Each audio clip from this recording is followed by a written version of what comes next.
বিশ্বকাপ ফাইনালে Argentina Spain ম্যাচের কাউন্টডাউন শুরু হয়ে গেছে। আর এখন ফুটবল বিশ্বের সবচেয়ে বড় প্রশ্ন, আর্জেন্টিনা কি আবারও বিশ্বকাপ জিতবে নাকি স্পেন লিখবে নতুন এক ইতিহাস। আন্তর্জাতিক বিভিন্ন স্পোর্টস বিশ্লেষক ও বুকমেকারদের সর্বশেষ পূর্বাভাস অনুযায়ী এই ম্যাচে স্পেন আর্জেন্টিনার থেকেও ভালো পারফরমেন্স ধরে রাখতে পারবে।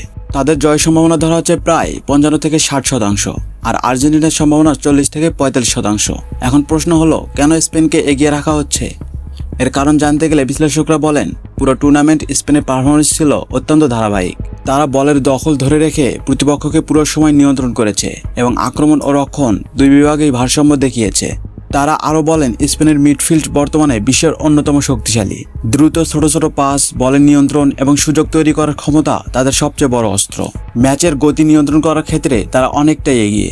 স্পেনের ডিফেন্স ছিল অসাধারণ। পুরো টুর্নামেন্টে তারা খুব কম সুযোগ প্রতিপক্ষকে দিয়েছে, ফলে আর্জেন্টিনার আক্রমণ ভাগকে গোলের সুযোগ তৈরি করতে কঠিন পরীক্ষার মুখে পড়তে হতে পারে। তবে এখানেই শেষ নয়। আর্জেন্টিনা এমন একটি বড় দল যারা বড় ম্যাচে নিজেদের সেরাটা বের করে আনতে পারে। নকআউট পর্বে চাপ সামলানোর অভিজ্ঞতা, কঠিন মুহূর্তে ঘুরে দাঁড়ানোর মানসিকতা এবং দলগত লড়াইয়ের মতো মৌলিক বিষয়গুলোই আর্জেন্টিনা সবসময় ভয়ঙ্কর প্রতিপক্ষ বানায়। আপনার মতে বিশ্বকাপ জিতবে কে, স্পেন নাকি আর্জেন্টিনা? আপনার মতামত ও সম্ভাব্য স্কোর লাইন কমেন্টে লিখে জানান।